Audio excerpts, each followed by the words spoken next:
All right, man. Welcome to Crow 777 Radio Podcast. This is the intro for episode 89. Jason Lindgren is with me, and we're going to be talking about the Disney Corporation. The Disney Corporation is part and parcel of so many lives, at least in the part of the world where I live in. When I was young, there was a show called The Wonderful World of Disney. I think, if I remember correctly, it came on for Sunday nights. I believe it was an hour. Not sure I have that right. Maybe even there were times when it was specials and it was longer, and it was something that everyone stopped what they were doing to go catch. It was in black and white at first, and when the color finally came, it was a big deal for everybody.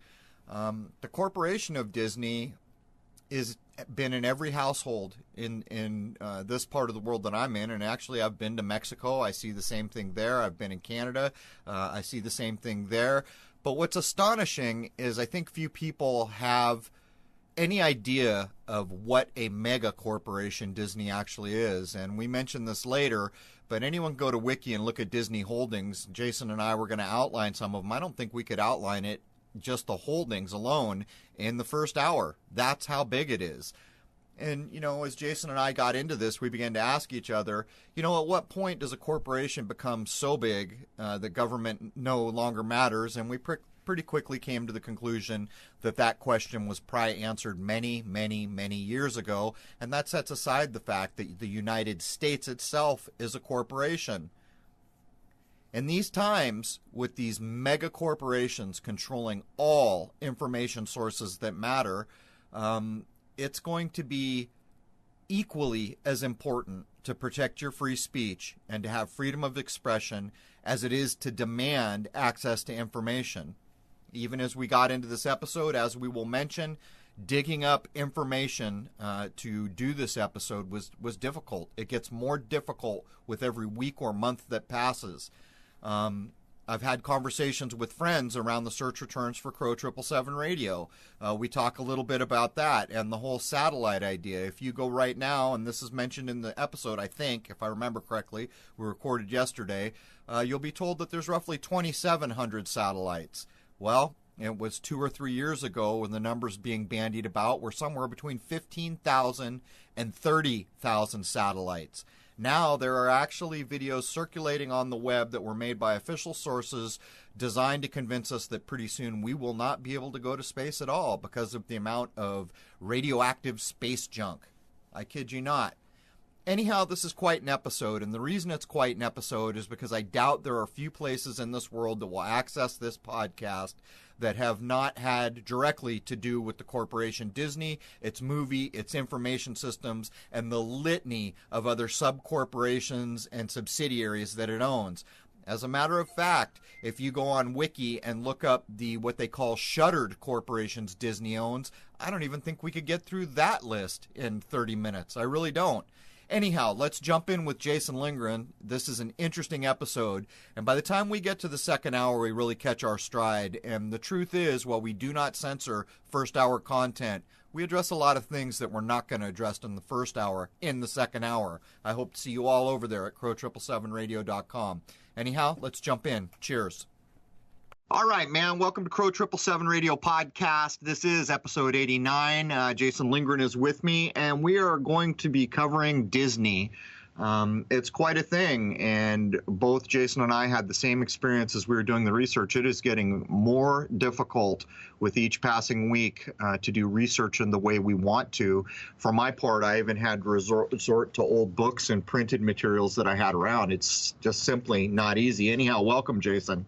From the frozen East Coast, we both come to you. Yeah, it's gonna be. They're saying we're getting a blizzard tomorrow. I'm not sure. I guess I better put out something today. Maybe I'll try to let people know that if I don't get the episode up tomorrow, it's because we're in blizzard conditions. But who the heck knows, man? They claim stuff all the time. I just kind of wait to see if it gets here. But there is no doubt the majority of this country is frozen right now. Very strange. Oh, we've had a hard freeze here. My pipes froze the other night, so it's even bad in southern Louisiana. Yeah, it's crazy. All the way down to the border with Mexico. I've seen some reports that it's gotten cold. Just not usual weather, I would say. Anyhow, Jason, Let me get a couple things out of the way, or at least one thing out of the way, before we jump into the Disney episode, which should be very interesting. After all, Disney represents, in my view, the kind of consolidation of corporation. If I had to boil it down to basics, it is that in spades. Anyone can go out and do a wiki search to see the holdings of what Disney owns and even its shuttered businesses. And when I did this, I actually sent an email to Jason stating that I don't think we could cover in the first hour the holdings that Disney has, and it would probably take a good 30 minutes or more just to cover the shuttered businesses. But anyhow, I just finally got with Greg Carlwood and did the episode. Greg told me that it will run on Higher Side Chats. I think he told me the first episode of the year, so that will be coming shortly. And I can't think of anything else to cover before we jump in. Can you, Jason?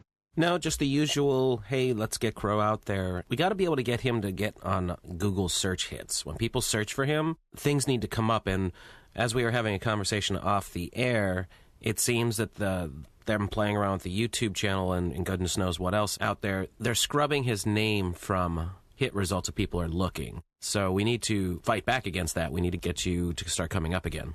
Well, it's not really arguable either, so I guess I will cover this before we jump in. Before my YouTube channel was killed, if I did a search for Crow 777, I got hundreds of thousands of returns. Now when I do it, I get about 61,000. I haven't done it in a day or two, but here's the rub.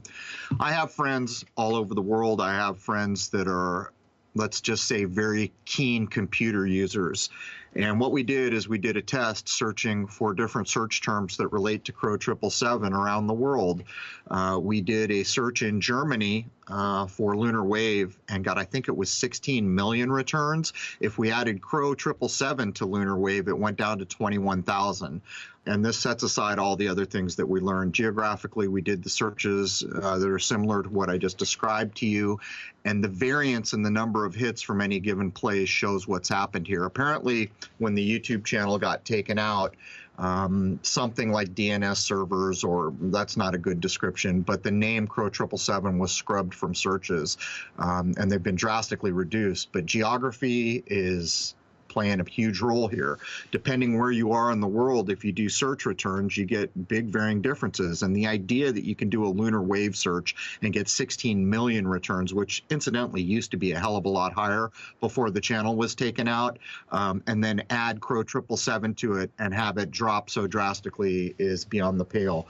But you know, this is what we're facing. This censorship in the age that we now exist is crucial on a few levels. It's not just that people are going to have to stand up to speak freely and to talk about what they want to talk about and express themselves without interference.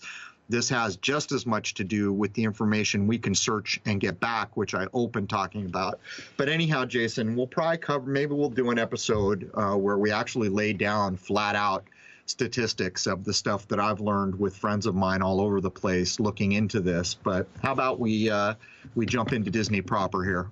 All right. So Walter Elias Disney. Here's the mainstream write-up on him. He was born in Chicago on December 5th, 1901. He was an American entrepreneur, animator, voice actor, and film producer. A pioneer of the American animation industry, he introduced several developments in the production of cartoons. As a film producer, Disney holds the record for most Academy Awards earned by an individual, having won 22 Oscars from 59 nominations. He was presented with 2 Golden Globe Special Achievement Awards and an Emmy Award, among other honors. Several of his films are included in the National Film Registry by the Library of Congress. He passed away at the age of 65 in Burbank, California on December 15th, 1966. So there's a lot going on here. You know, this is one of those cases where you and I are going to use the historical record as a basis to speak, but I guess we might as well say again, history is a lie agreed upon. And I know in your research, you found a lot of things that you didn't feel like you could really corroborate, but let's take a quick look here. The man was born in 1901. Let me count the ways, having won 22 Oscars, which is another key number. That's the Master Builder's number. And he passes away at 65, which comes to 11. We've talked so much about how the forces that be in this world will never let an 11 or a 9 go to waste. But anyhow, I'll let you keep pushing, Jason. So it's interesting trying to find information on him. There's lots of accusations about him, and multiple researchers come at it from different ways. So all of this, take with a grain of sand. I can only report here what I found, and very hard to find any solid evidence. Well, let's put a framework around that. There is a there. It's difficult to do searches in the way that we used to not too long ago to get to the information that we're after. But when you consider things like not too long ago, I read so much over the past few days. There was one of the kids' cartoons, I don't know if it was The Little Mermaid, I've forgotten, where there was a penis drawn into the castle for the cover art that was released to the public. Yeah, Little Mermaid. Right. These things tell you the tale. They're undeniable. It happened. The excuses that were made that it was some bad artist or these other things are nonsensical. And for someone who hasn't worked in the places I will, I'll tell you why. I've worked in places where there's an art director. These art directors are highly trained. They know it all. And not only do they know it all, when they review what artists have made to go out to publication, the level of scrutiny that is given any given design, particularly at a corporation of that size, is unreal. I mean, you're talking about going in and changing the shades of color by minuscule amounts that the average person would never even detect, using the rule of thirds, finding out where the focal point, it goes on and on and on. And the idea that something like that could have been made in the Disney art studios and that the art directors and the people in charge wouldn't have caught is ludicrous. And that's not the only example. In the animated feature films, they can show where smoke is turned into the word sex. It goes on and on and on, and we may touch on this later, but just to put a fine point on it, when you understand these things happened, it tells you something critical about what you're looking at, and it's undeniable, in my view. Anyhow, Jason. There are multiple researchers who suggest that Walt and his older brother Roy were not the children of their father's wife, but another woman whom he had an affair with, which of course makes them bastard children. Now, I was unable to find any solid proof of this, but there are a lot of theories floating about regarding this situation. A lot of it seems to stem from the notion that Walt lied about his age when he tried to join the service during World War I, and there's no birth certificate to be found enabling him to lie about his age. Now, again, I couldn't prove that 100%, but I saw that repeated in multiple places, so I'm not sure how they would know that, especially considering how early in the 20th century that would be. But there you go. Right. So I think in what was it, the Census Bureau, I think we've covered in past episodes, had to do with switching over from writing names in Bibles to issuing birth certificates. But the truth is, most of us in this world have a birth certificate. I suppose if you're getting back to the early 1900s, maybe there are people who don't have them. The problem is that the amount of time it takes to try to confirm this becomes prohibitive when you're trying to produce as much content as Jason and I are. But I would point out that if in fact there is no birth certificate, that's kind of a telling thing. Anyhow, Jason. So this I took right off of the order of the DeMolay's website.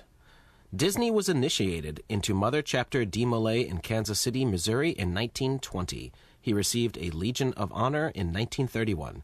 Disney was a member of the first class to be inducted into the DeMolay Hall of Fame on November 13th, 1986. I feel a great sense of obligation and gratitude toward the Order of DeMolay for the important part it played in my life. Its precepts have been invaluable in making decisions, facing dilemmas and crises. DeMolay stands for all that is good for the family and for our country. I feel privileged to have enjoyed membership in DeMolay.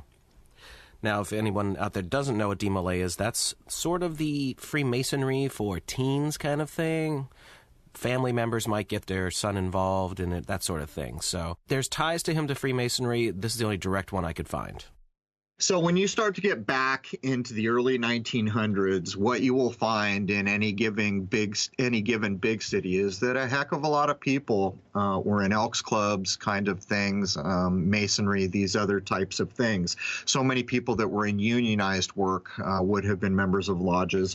So it's tough to go at this in any meaningful way, but it does show that while later it's hard to find actual statements saying that he was a Freemason, we all know that there's a 33 Club in Disneyland, at least the one that I've been to in California in Anaheim. But I would point out that he joins the DeMolay in 1920, 11 years later, being awarded the Legion of Honor. Anyhow, Jason. Now, it is also said that Walt Disney was a member of the secret society, the ancient mystical order Rosicrucius, which is also known as the Rosicrucians. In this organization, he is said to have completed all of the teachings that the order provided. There are also many who believe he was a secret 33rd degree Freemason, although I couldn't find any direct link to that specifically. Well, whether or not we can absolutely go in and confirm these things, and the things you have just stated, we're pretty certain that they did occur. It doesn't take a genius to go back and look at things like Fantasia. When I was very young, Fantasia was a big deal, man. Whenever it came to the theaters, all the families were going out to see it, and I would invite anyone, go back and take a close look at Fantasia.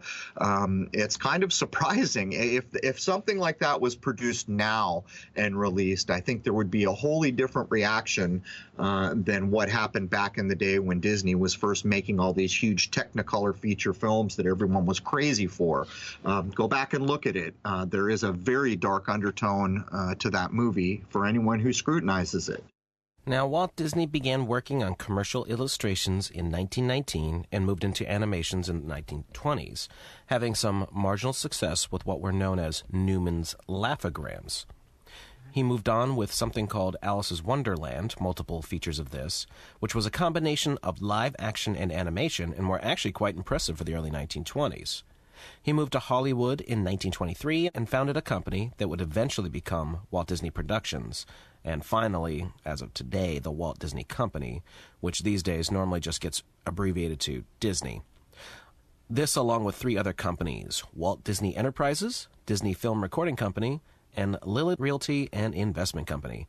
These companies involved both Walt and his older brother Roy, who would always be a part of what Walt did, but on the financial side, not on the creative side. Now, the only thing I find really confusing about that, when I pulled that off of an official timeline of Disney, is what was going on that he needed all these companies right from the get-go before he's even a huge name.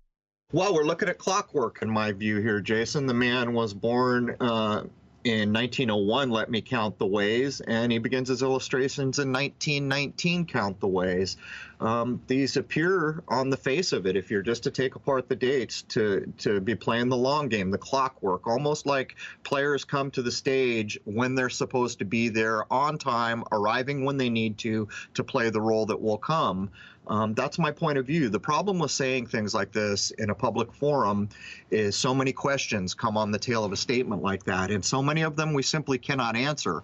The problem here becomes that we can't deny it any longer. We've examined long enough and looked long enough and understand enough at this point to make statements like I just did. But again, we wish we knew so much more, Jason.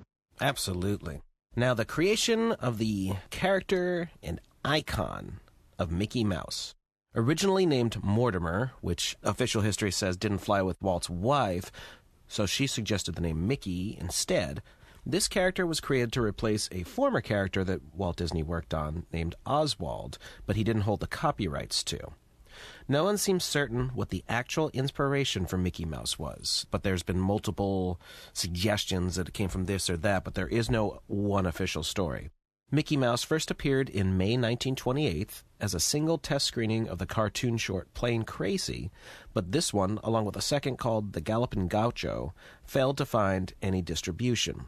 Following the 1927 full-length musical feature film The Jazz Singer that used fully synchronized sound, which was a big deal for the time, this is when they started being called talkies, Disney was convinced he must use synchronized sound for the third animated short, Steamboat Willie. This was one of the first post-produced sound cartoons that actually kept everything in sync properly. After animation was completed, Walt Disney signed a contract with the former executive of Universal Pictures, Pat Powers, to use what was called the Powers Cinephone recording system. This Cinephone became the new distributor for Disney's early sound cartoons, which soon became quite popular.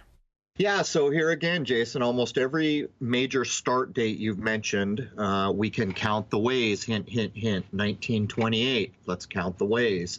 You know, from the very get-go in certain things, well, I will also mention that this happens right near the spring equinox in May, when many of the major endeavors in this world occur, following probably the alchemical ideas when all important alchemical traditions must start at the equinox or the spring equinox. But to follow this through, It's crazy at so many of the timelines we look at how quickly and at such a young, tender age, so many of these people are hooked in. And already we see here he's hooking in with the big Universal Pictures of the time. I don't know. What would you add, man, about here we are at the very beginning of Steamboat Willie. So many people, you can go online on YouTube and look at the original Steamboat Willie now. But what would you add, Jason? Well, the next bullet point is really going to say it all, because this whole thing seems very like a setup almost, because here it is. It's interesting to note that Walt Disney and Company must have had some serious connections already at this point in 1928, because on November 18th, 1928, Steamboat Willie's premiere was in a small independent theater without any advance promotion or any sort of advertisement. The animated film was distributed by Celebrity Productions, and its initial run lasted 2 weeks. Disney was paid $500 a week, which was considered quite a large amount for the time. You got to figure this is the 1920s. It played ahead of an independent feature film called Gang War. Steamboat Willie was called an immediate hit, while Gang War could be said to be all but forgotten today. I've certainly never heard of it. However, very oddly regarding Steamboat Willie, the New York Times, Variety, and Exhibitor's Herald all ran rave reviews of this unadvertised animated short the very next day. So it seems quite unlikely that members from all three of these big media companies were present in the theater. So how did they know about it? Right. There it is. You're looking at the planned wheel doing its turn, in my view. And again, Jason, I hate to keep playing the same old harp strings here, but 1928, let me count the ways. This is the day that Steamboat Willie first airs, and then we have November 18. That encodes a couple things, the 666, and let me count the ways. Of course, we get 9s, and the month of November is 11.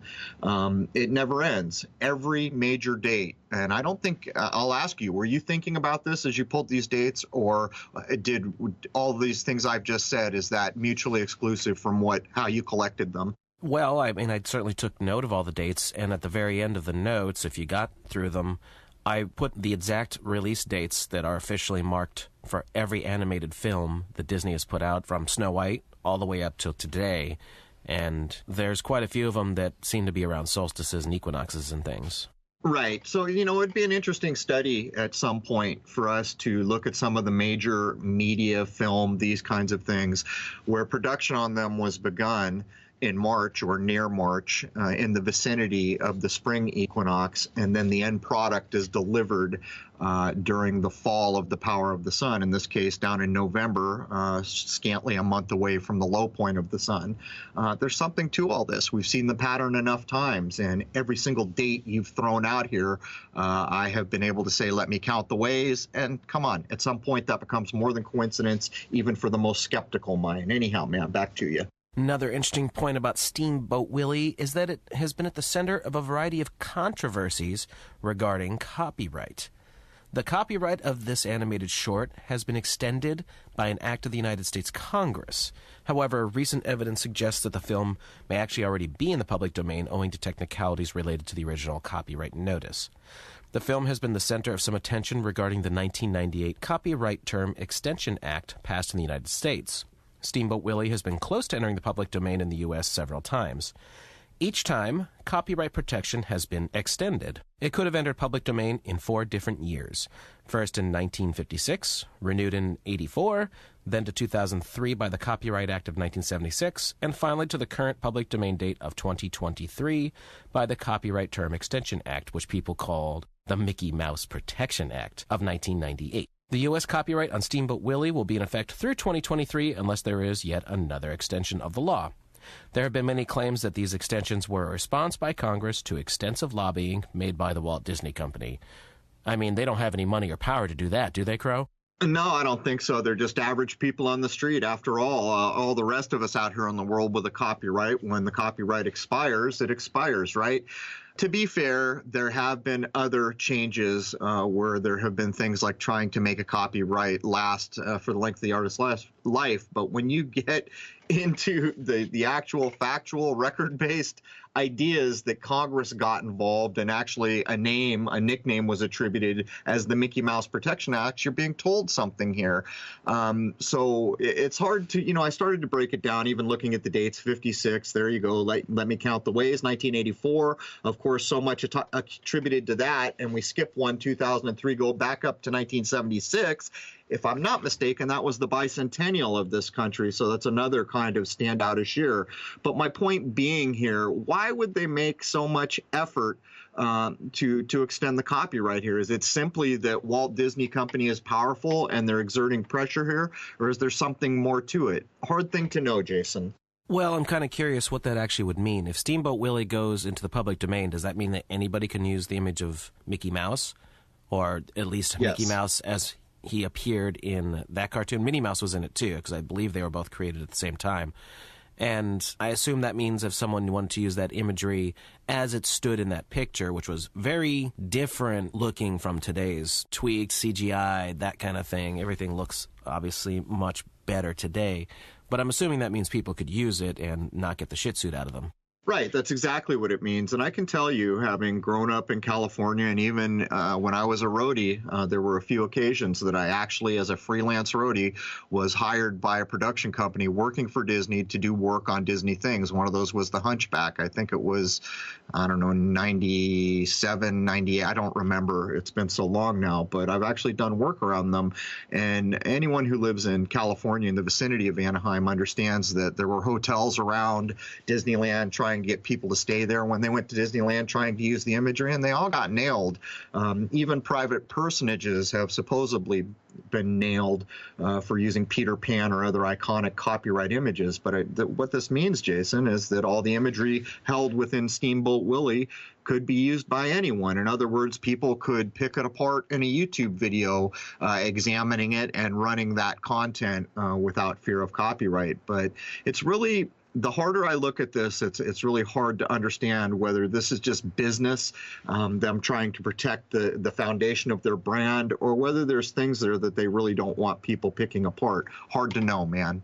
Now, another interesting note that I came across over and over and over again is that the impression is given that Walt Disney himself was the key animator with all these early Disney cartoons, and the films really too. But multiple sources say otherwise, with as early as 1927 being the year he quit animating and focused on the business aspects of his cartoons. Now, he had a public relations agent who was also, he worked for Shirley Temple as well, and I don't know at what point he started because I couldn't get an exact year, but apparently this was one of the key guys who painted this picture of Walt Disney being this perfect, squeaky clean, never swore, never drank, just good little boy, and everything at Disney was just peaches and cream and wonderful, and absolutely nothing was allowed to interfere with this image. Now, there's various descriptions I found of him behind the scenes, of course, that he was sometimes volatile, and of course he did get angry, but he put on a great image that no one in his organization was allowed to, for instance, men couldn't have facial hair even though he wore a mustache, and just everything had to look the part. And all of this gets carried through his entire life as far as what he puts on as a public image. Well, I think there's little doubt. So many people can go back on TCM recently. They have a Disney Vault thing where they run things, which I often record them to review them. Anyone go back and look at the early black and white things you're being shown, and clearly everyone is buttoned down with a tie. It's a different time. They're all dressing for work. But, to get back to the main bullet point here, Jason, again, we're being told that he stopped animating in 1927. Let me count the ways yet again. And I found in the accounts and remember from the things I have seen in the past that it was claimed flat out that he was an artist and that he started this whole thing doing cartoons that didn't move, moving into cartoons that did move. And again, it does seem to be obscured at this point whether or not he did play a key role in the creation of some of those, these iconic things that the whole world is aware of now. Here's a side note that's kind of funny. I remember back in the 80s, I had no, that's not true. It must have been the 90s because it was right around the time that book came out, Team Rodent, which I read, that was covering the negative aspects of Disney. We'd gone down to Tijuana, Mexico, and San Diego, and every time you go out, they have all these Disney characters. I just think it's funny because I had just read that book, exposing the kind of dark underbelly of Disney, and even being aware of private people, hotels, and other places that were sued for using the images. When you come out of Tijuana, almost every piñata you're handed is a Disney character. Kind of just an ironic thing to see, knowing what we know about what happens to people on this side of the border. So obviously Disney has had a huge impact, or had a huge impact, even in the late 1920s, because people already were associating him with this good little boy image, I guess you could say. It's very interesting. I couldn't find anything in the mainstream press that slammed him other than a few negative reviews later on about some of the films, but very interesting. It's almost like everything around him is obfuscated and had even been from the beginning. Well, there's no doubt. He was the family man, but you see, the family he was producing into the public eye was a bit like Leave It to Beaver. It was a nonsensical version of what people supposed it was like in the 50s or even the 40s. But anyone can go back and look at Leave It to Beaver, and it's just a sanitized version of nostalgia, basically. But I remember back in the day when Disney came in on Sunday nights, it was a big deal. Everyone was there. And we'll get into that too, because basically what had happened was, while Disney was putting out this squeaky clean family image and rewriting basically the history of this country, so much of this country's history was rewritten by Disney in terms of how the Wild West was and Davy Crockett and all these other things.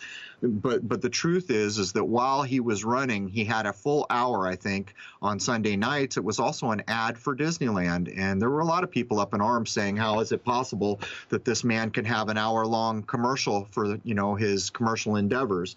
But we're about to get into something which I researched a heck of a lot, and it has to do with the naming of the planet Pluto. So I'll let you jump in there, Jason. Yep, I included this one specifically for you because you've already done a video on this when pictures released a few years ago regarding Pluto. February 18th, 1930, the dwarf planet Pluto is discovered at the Lowell Observatory in Flagstaff, Arizona by astronomer Clyde W. Tombaugh. The Disney character Pluto, or Pluto the Pup, first appears in September of 1930, but isn't officially Mickey's pet and named Pluto until 2 cartoons later in 1931. So the clip I did back in the day was, from my point of view, you've never seen a picture of anything from space, and the idea that you've seen pictures of Pluto, I've made clips about to demonstrate that from my research and my point of view, it's all nonsense. Anyone can go back and try to look up those clips on Crow 777 on YouTube. But, how coincidental does a thing have to be? Even back in the day, we can find paper clippings of people thinking that the name of the newly discovered planet Pluto had been lifted from Disney or vice versa. But what's even crazy is anyone could go look this up. When Disney was asked, how did you get the name for this new character Pluto being created in the same year as the discovery of a supposed planet named Pluto, it's attributed to an 11-year-old girl, and apparently has nothing to do, according to them, with the coincidence that is the creation of Pluto the planet and the creation of Pluto, the Walt Disney cartoon character, in the same year. I have clips up on this, so I won't beat a dead horse here, but it is beyond the pale when you logically break it down. And I will say again here for the record, well, let me say this. When I first got my first 8-inch telescope in the 90s, what was one of the amazing things back in the day is that telescope had a go-to feature. Like, you could put in go to Pluto and it would automatically go and get you pretty close most of the time, sometimes right on the money, to what you were looking for. Pluto is about the dimmest little star you can ever put a telescope on, to the point where you're not even sure that you're looking at what you think you are looking at until you do quite a bit of work looking at charts and maps to confirm that you are in fact looking at Pluto.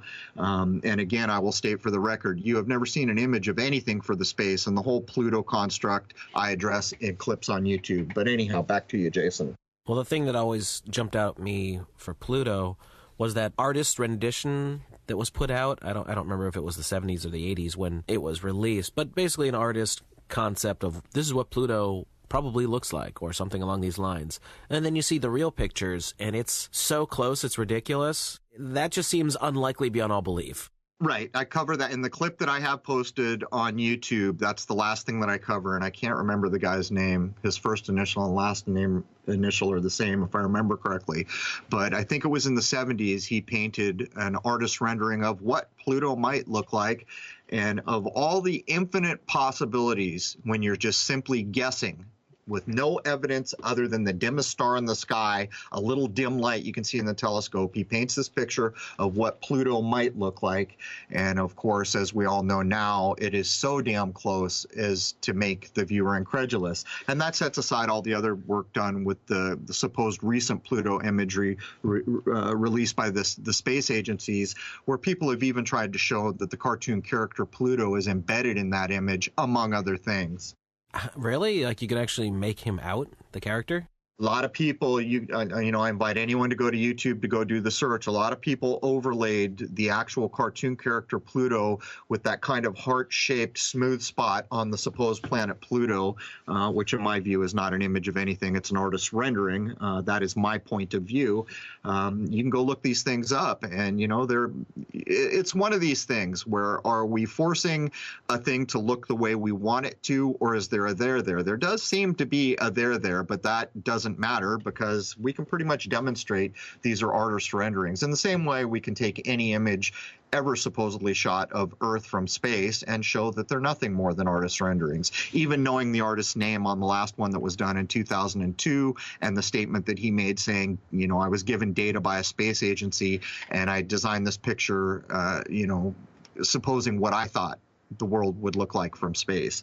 These are really not arguable points for anyone who wants to dig in, and the planet Pluto is no different. But anyhow, anyone listening, go do a search for Pluto, the cartoon character, Pluto, the planet, and I'm certain you'll find people who are overlaying the cartoon character on the planet to try to show that it's embedded in that image. I'll let anyone make up their own mind there, Jason. Now, this next point definitely demonstrates that Walt Disney had direct connections with the upper echelon of the elite. In 1934, Walt Disney is said to have met with H.G. Wells. A few months later, in November of 1935, Wells was visiting Charlie Chaplin and arranged a meeting with the three of them.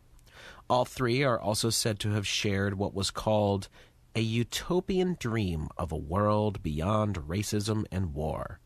On January 12, 1936, an interview was published in the New York Times with H.G. Wells.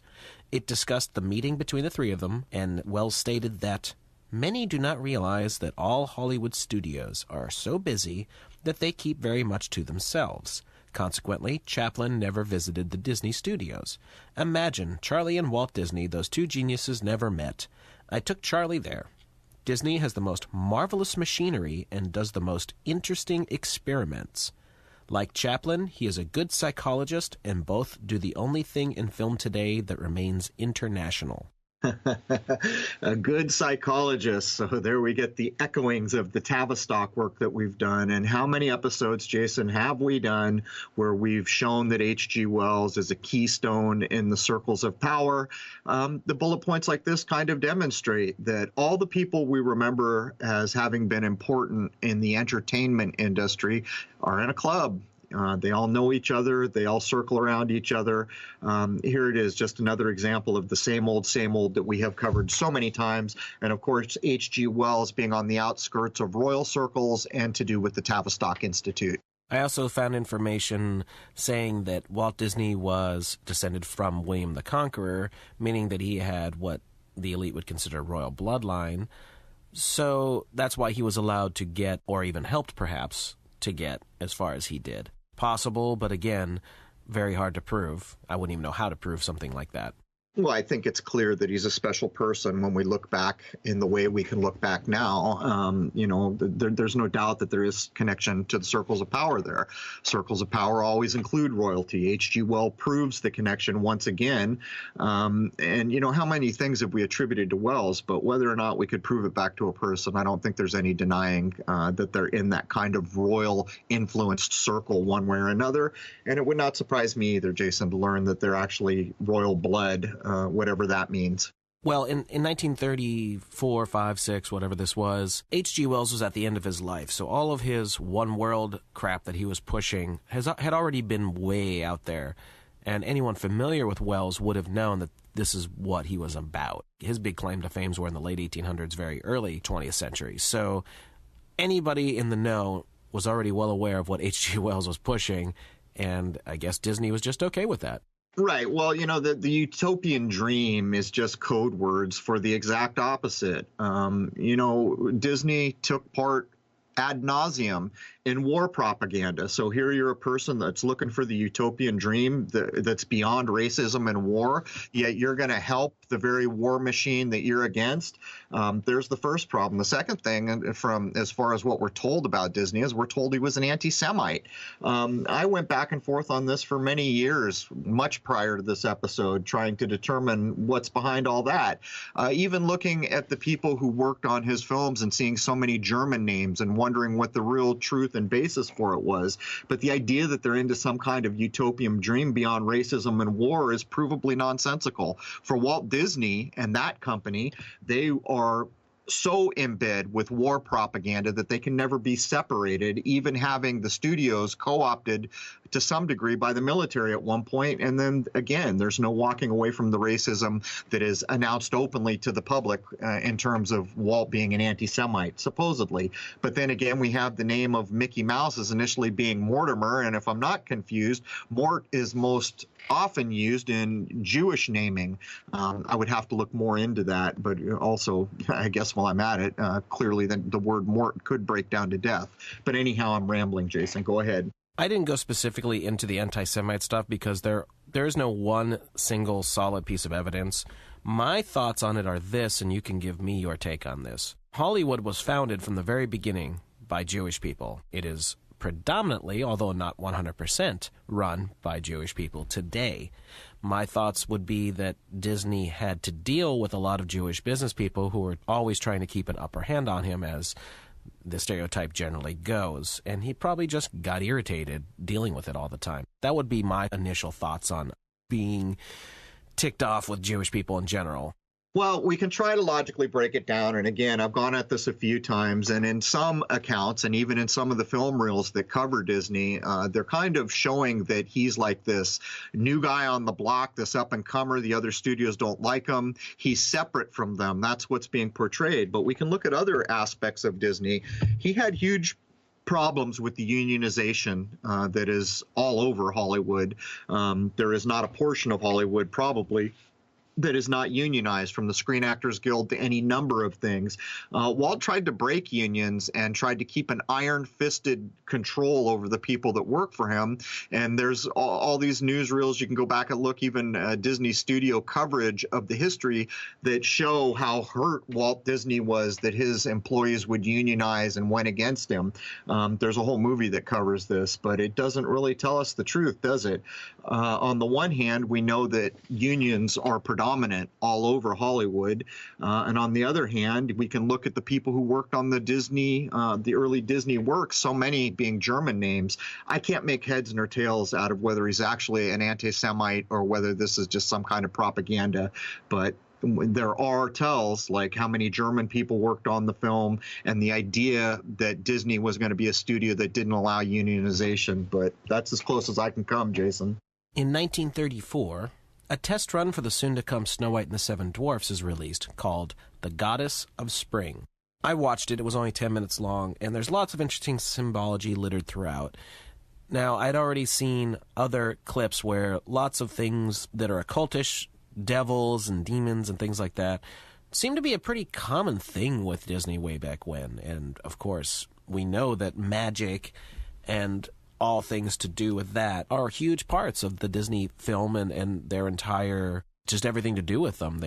They always incorporate some form of magic in some way, shape, or form. Sometimes it's a very silly magic, like fairy godmothers, and sometimes it's these real dark demonic presences that are casting spells to hurt people.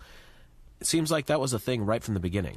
Well, there's no getting away from what you just read. You know, we're looking at the goddess of spring as the working idea behind Snow White and the Seven Dwarfs, which ends up being a massive deal for most of the world. Certainly in the United States, a massive, massive deal.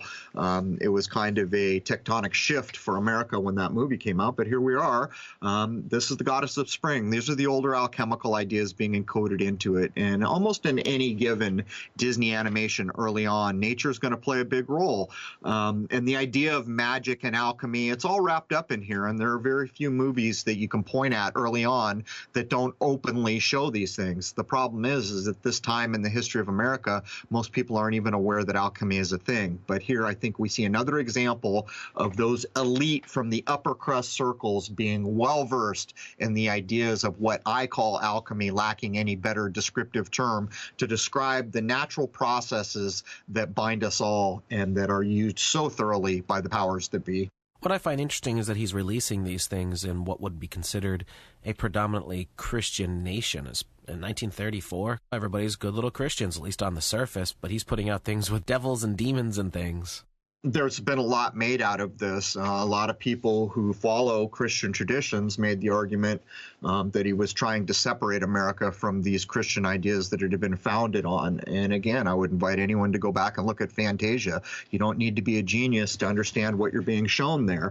And many people who didn't take the religious angle when they were taking apart all these old conveyances, these movies that were put out to basically everyone, have shown that there are ideas being seeded out and kind of programming being done to the audience, from the idea that your children are taught by talking animals, not sages, not smart people, but talking animals. These ideas will run all the way up to the Muppets teaching your kids how to speak. The Tavistock, we've showed the research there where the tenet of the idea of using talking animals to lower human consciousness was bandied about and then kind of schematized to be implemented.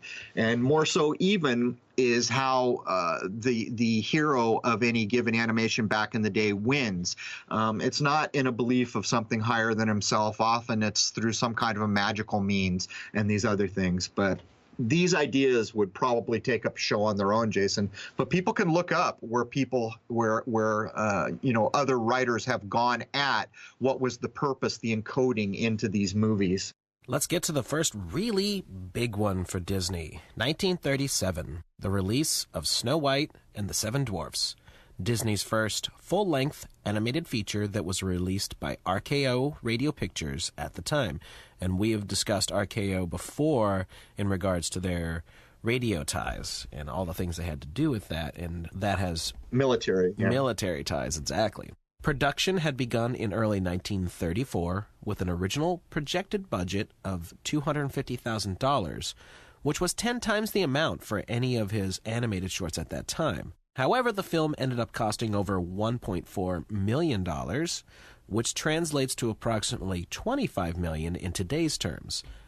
Walt was said to have mortgaged his house to pay for the production, and some odd symbolism could definitely be said to be found in this very first Disney film. This film would cement Disney as a Hollywood powerhouse from this point on, of course. Snow White made its debut on December 21st, 1937, at the Carthay Circle Theater in California. It was said to have made nearly $8 million by the end of its original run. Let's also not forget that this was in the time of the Great Depression, and people were still going out in droves to see this film. It was called a tremendous critical success, of course, with many reviewers at the time hailing it as a genuine work of art, recommended for both children and adults. Damn, there's a lot here, Jason. And again, we see the alchemical ideas coming hard into play with the release of this kind of natural magic that seems to be so closely tied to much of what Hollywood does. But let's start by the release date, 1937. Let me count the ways once again. For anyone out there confused, I am letting the century marker stand as it is and using the decade marker to use simple numerology, which is done, in my view, very, very often. But on top of that, you're saying there was a production budget of $250,000 when it ends up being $1.4 million, and we're told he pays for it by mortgaging his house. Well, back in 1937, you would have had to have one hell of a house to be covering a $1.4 million debt. So that kind of rings hollow to me.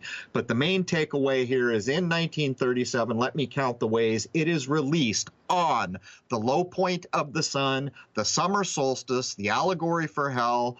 We've covered it so much recently, I don't feel like I need to say a lot more there, Jason. On September 29th of 1938, Walt Disney Enterprises, Disney Film Recording Company, Lillard Realty and Investment Company, and Walt Disney Productions Limited are merged to form Walt Disney Productions. In 1940, the studio moves to Burbank, and the company goes public. The wheel turns. The clock turns. The things that need to happen on that clock happen when they should. And on September 29th, brothers and sisters, let me count the way. We got the official Walt Disney Productions. How many times do we need to count the ways here for the most skeptical of minds to begin to understand what is going on? Back to you, man. On February 7th, 1940, Disney releases Pinocchio.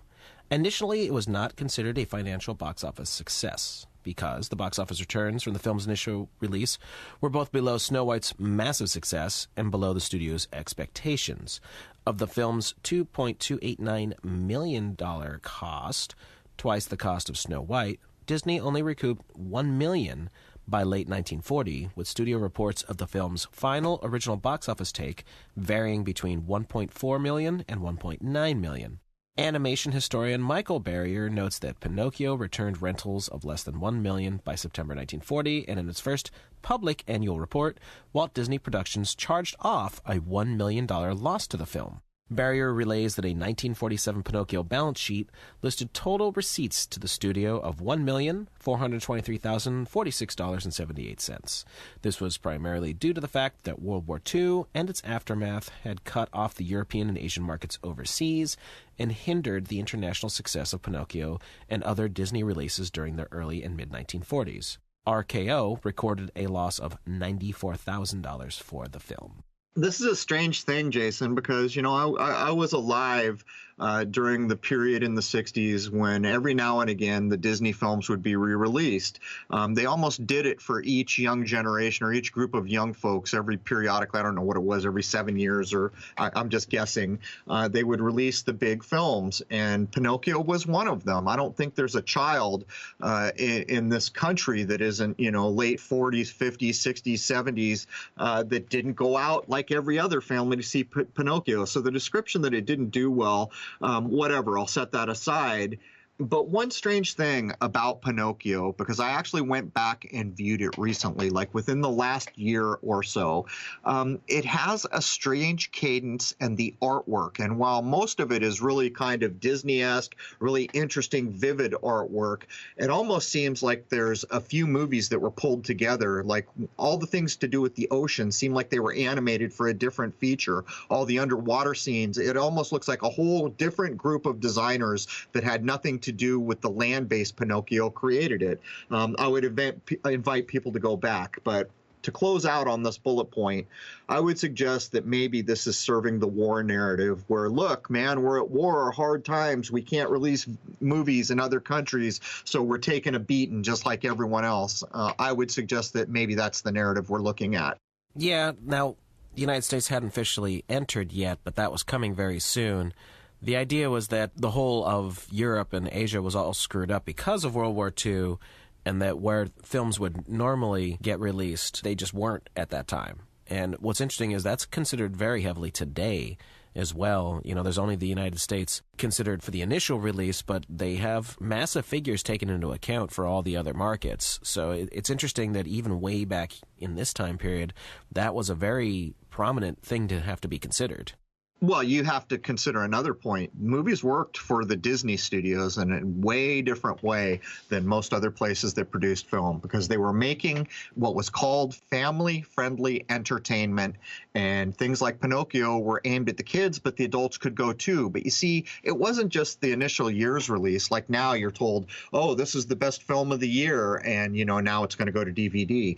These films were re-released on a regular schedule over and over and over. So it feels a little disingenuous to me when you have a film where it's not the initial release year. You're going to release it again in whatever their schedule was, 5, 6, 7 years. I have no idea. But it was regularly re-released to get the new batch of kids coming out into the world. And again, I would suggest there are very few kids in America that weren't exposed to Pinocchio, the film we're talking about, or Snow White, or any of these films. So it rings a little hollow. And by the time you get down to the association with RKO, you and I have shown flat out how, as we rolled into World War II, RKO was completely militarized, and it was never undone as far as we can tell.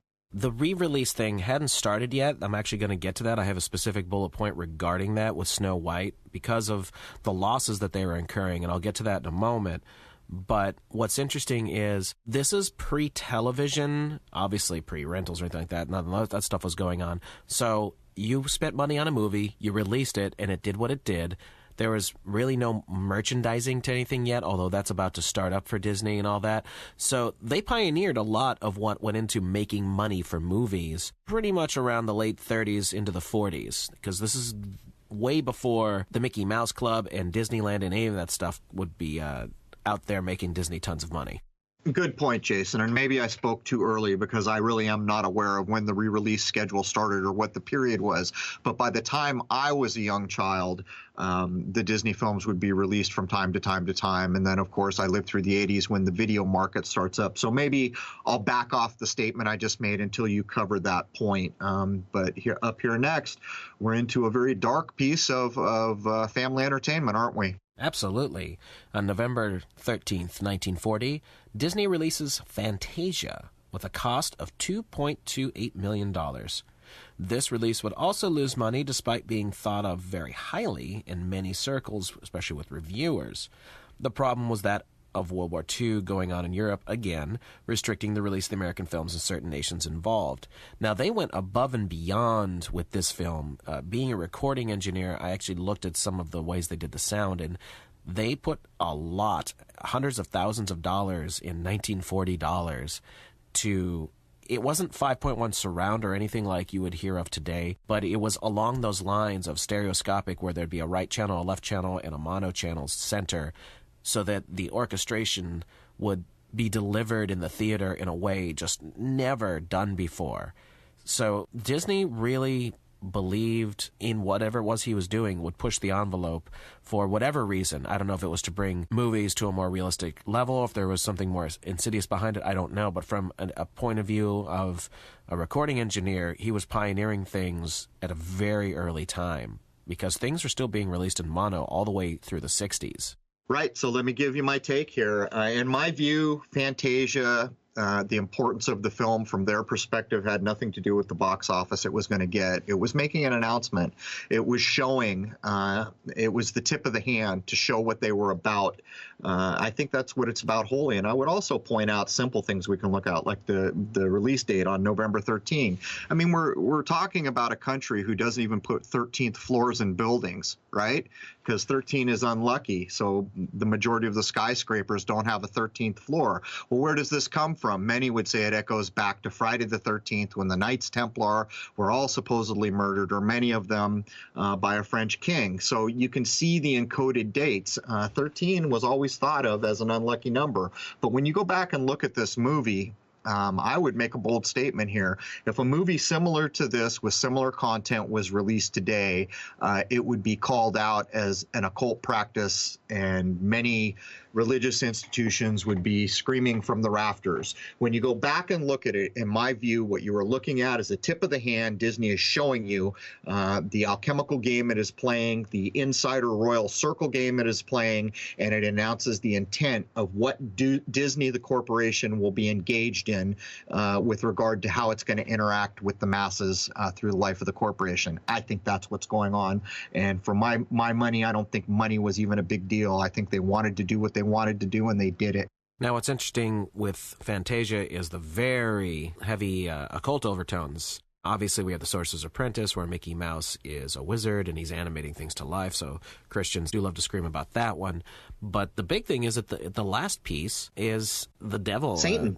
Just rising and devils and all that. We can make fun of Christians for not liking Mickey Mouse in a sorcerer's robe, but there's no doubt whatsoever about what that last bit was about. Now, another thing that's very interesting that I noticed, because I just watched parts of Fantasia again the other night, there's a lot of accusations about Walt Disney having some very odd sexual desires, but again, I couldn't prove it. But one of them was that he kind of had a fascination with the rear, and there's accusations that he was a pedophile, or that he liked boys and girls, he liked little boys and all that. But the one thing I can definitely say, towards the end of Fantasia, in the centaur scene, there's all these little fairies, or whatever you want to call them, who look like naked little boys with wings. And yes, quite often their little heinies are stuck right at your face in the screen.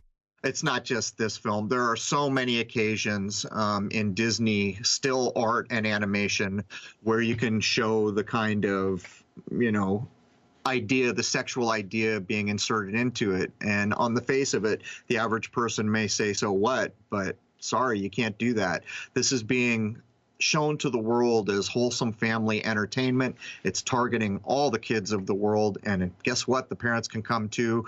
There are sexual overtones, and even so far as what I've stated earlier, where there were penises put into the cover art for things like I think it was the Little Mermaid and the Lion King.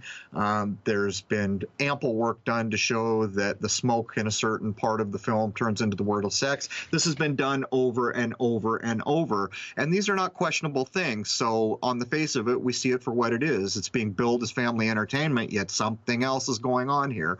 But anyhow, Jason, that does bring us to the top of the first hour.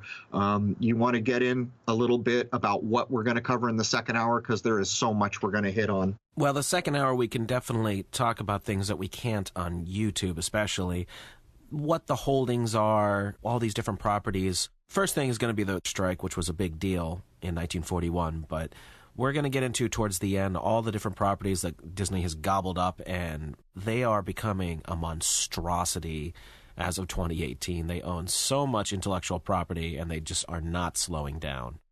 People have no idea, and just to barely scratch the surface, they own all the Star Wars franchise. They own the Marvel Studios. Those are two of the biggest things going in the world. They just announced the other night that Star Wars is the biggest film of the year. That's Disney, and it barely scratches the surface. You're looking at corporations getting to a size that is so immense where governments don't hold a candle to the power that can be brought to bear. And Jason and I have made the assertion on so many episodes that what we're looking at is the coming age when finally every major corporation merges into one overarching entity.